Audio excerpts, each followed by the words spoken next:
Bom dia, meus amados irmãos, a graça e a paz do Senhor Jesus, louvado seja sempre o nome do Senhor. Nós olhamos para a natureza e apreciamos a beleza dela. E quando ouvimos o canto do pássaro, nós também ficamos encantados com a beleza desse canto. E é interessante observarmos como possui harmonia no canto do pássaro. Assim, tudo isso, tanto a beleza da natureza como um todo, quanto aquilo que ela expressa, que também encanta os admiradores, mostra alguma coisa para nós. Assim como, com certeza, quando alguém faz um banquete, nós apreciamos, nós ficamos admirados e já ficamos à espera de quem teria feito aquilo. Pois bem, é isso que o apóstolo Paulo vai nos dizer em Romanos capítulo 1, versículo 20.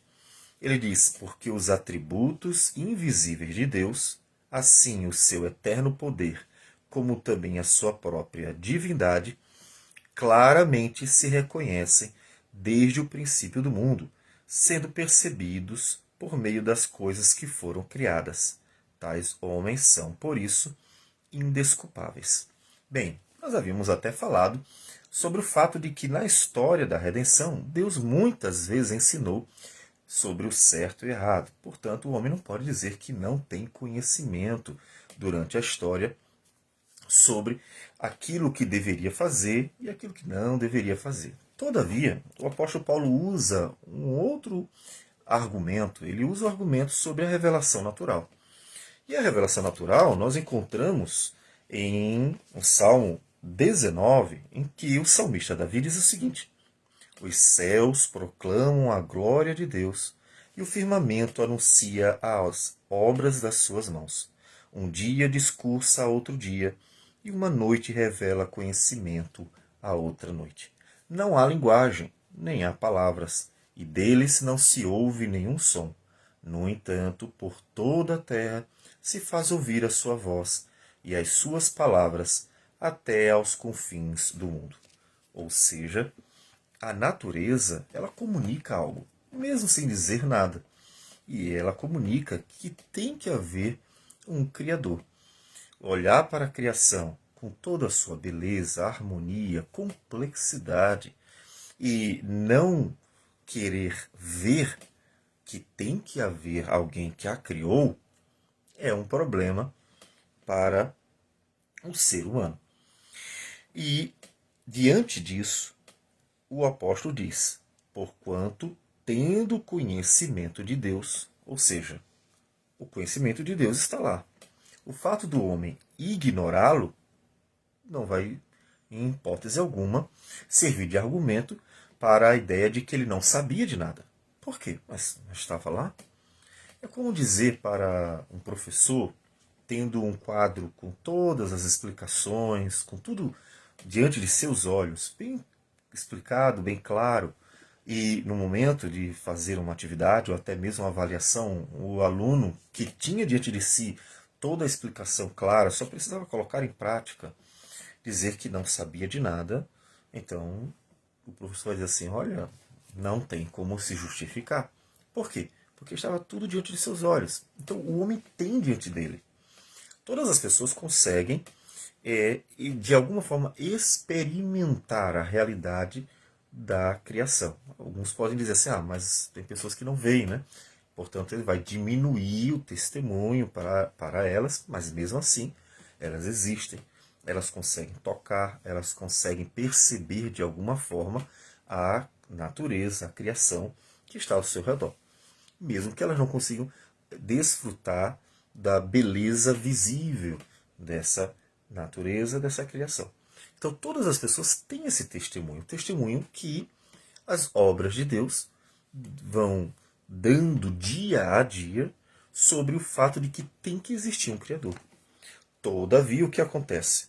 O homem, tendo esse conhecimento, não glorificaram como Deus, nem lhe deram graças, antes se tornaram nulos em seus próprios raciocínios, obscurecendo-lhes o coração insensato, inculcando-se por sábios, tornaram-se loucos. E observe que isso foi dito há 2.000 anos atrás.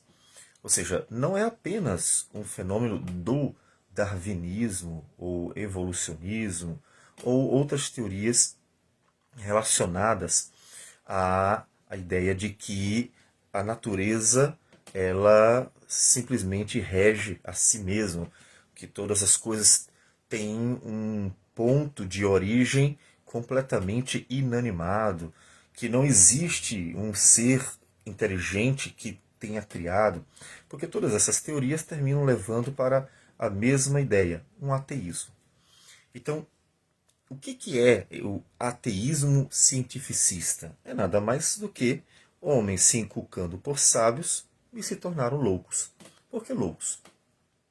Porque é muito mais óbvio dizer que uma pessoa fez todo aquele banquete do que tentar olhar para aquele banquete, experimentar a datação daquele banquete e depois tentar dar uma explicação para que aqueles ingredientes tenham se combinado sozinhos por meio de uma série de milhares de anos e então estejam ali. Então, a ideia do ateísmo cientificista é tentar dar uma explicação que seja, abre aspas, fecha aspas, natural, para a existência de todas as coisas. Ou seja, o óbvio não é aceito. Por quê? Porque o óbvio é aquilo que a religião vai ensinar, mas é aquilo que todo mundo vê pelo próprio senso comum. É muito óbvio. É tão óbvio que qualquer pessoa conseguiria ver.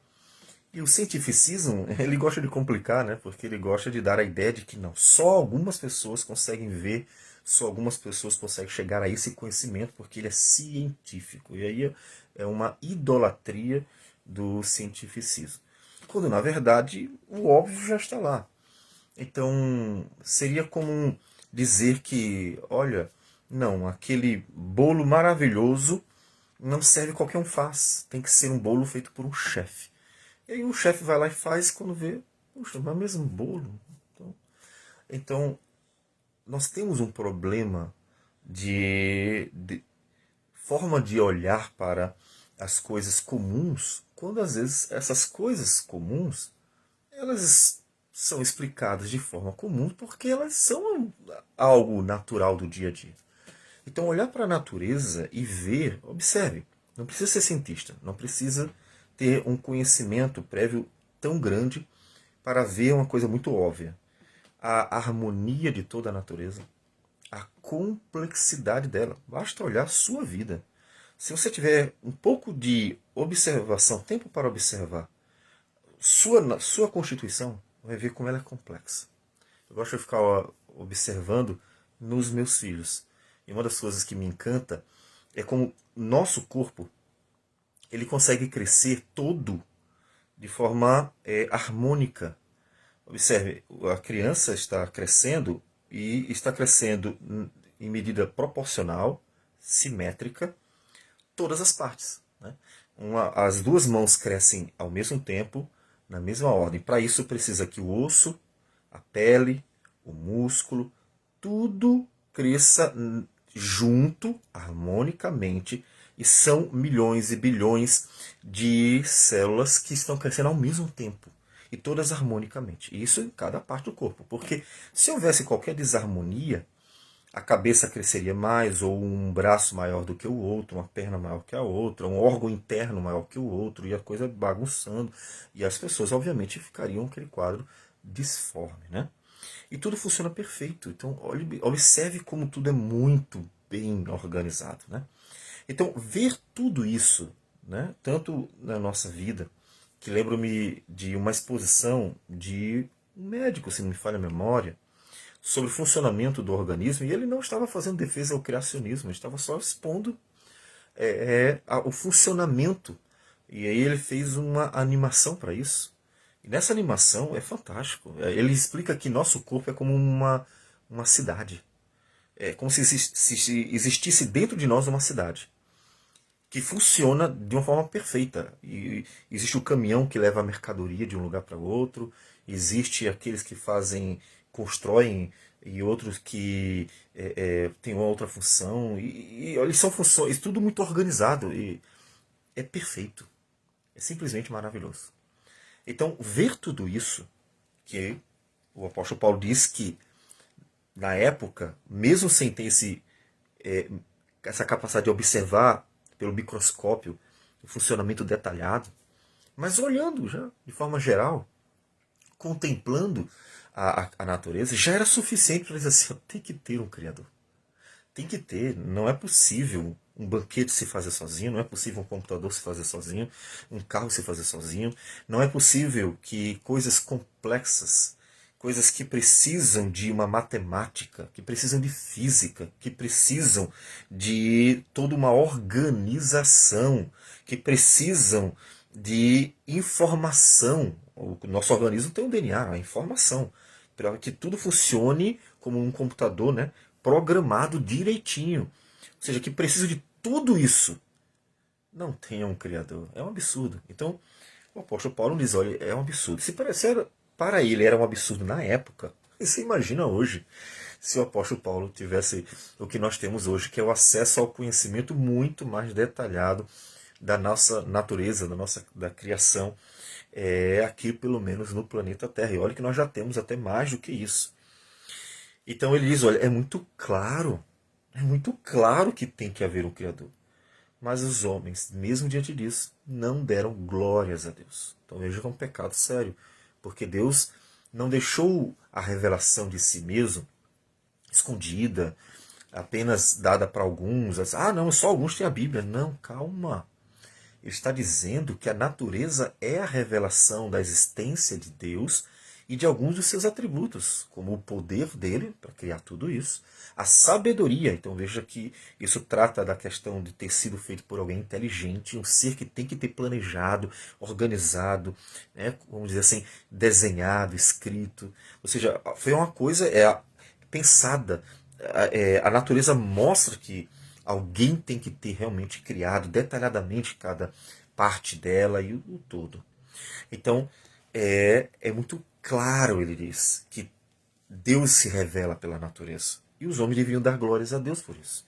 Então nós temos, de um lado, dele nos mostrando que a revelação de Deus está aos olhos, ao alcance de todos.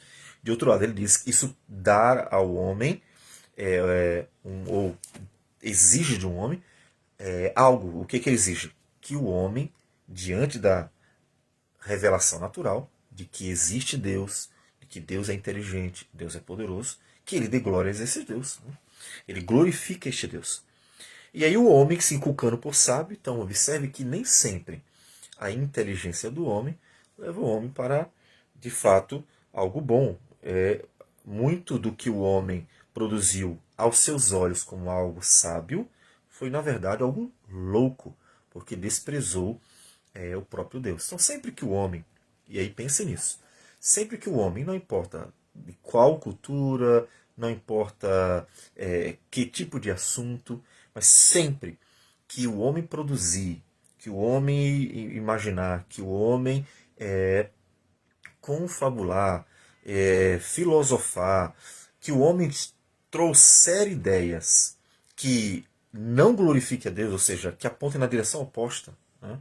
Não só, como disse, o darwinismo, o evolucionismo e outras teorias cientificistas, mas qualquer assunto que vá contra coisas tão claras como a existência de Deus, como a glória devida a Deus, então deve ser considerado como uma loucura. Ou seja, o darwinismo é uma loucura, é literalmente uma coisa de louco. O evolucionismo é uma coisa de louco. Então não são cientistas brilhantes, são cientistas loucos. Os que defendem o darwinismo, que defendem o evolucionismo e outras ideias similares. São cientistas loucos e não brilhantes. Por que são loucos? Porque eles desprezaram aquilo que era mais óbvio, que até uma criança seria capaz de ver. Mas estão tão duros de coração, tão cegos, por causa de seu orgulho e considerando sábios aos seus próprios olhos, que terminaram trazendo ideias loucas, defendendo coisas realmente loucas. E então, eles terminaram mudando a glória de Deus. Por quê? Transformaram Deus em imagem de homem, de aves, de quadrúpedes, que é uma outra expressão de loucura. Só já é uma coisa absurda olhar para tudo isso e dizer assim, não, foi tudo do nada. As coisas sozinhos se inventaram.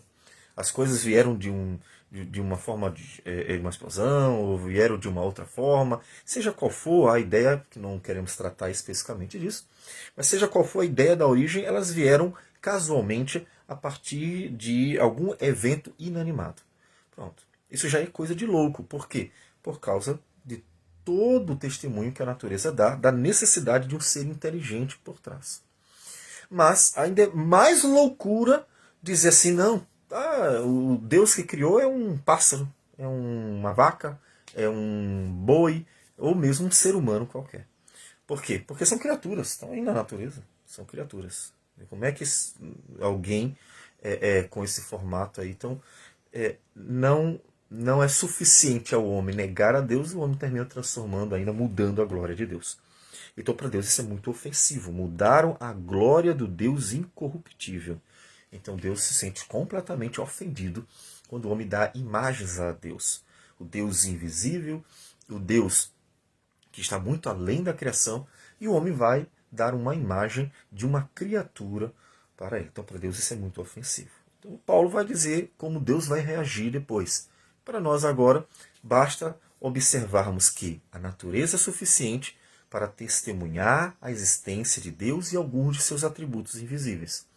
E Deus exige do homem que, obviamente, reconheça a sua glória. Como nós várias vezes já dissemos, o pintor que faz uma maravilhosa obra, poxa, no mínimo deve receber o elogio. É natural, é digno isso. Né? Então é digno dar glórias àquele que criou todas as coisas. Mas observe que o homem, muitas vezes, se inculcando por sábio, ele na verdade se revela louco, desprezando aquilo que é mais óbvio, que está diante de seus olhos todos os dias, a necessária existência de um Deus Criador. Vamos orar ao Senhor. Senhor Deus, obrigado por tudo. Obrigado porque o Senhor não nos deixou na cegueira do coração.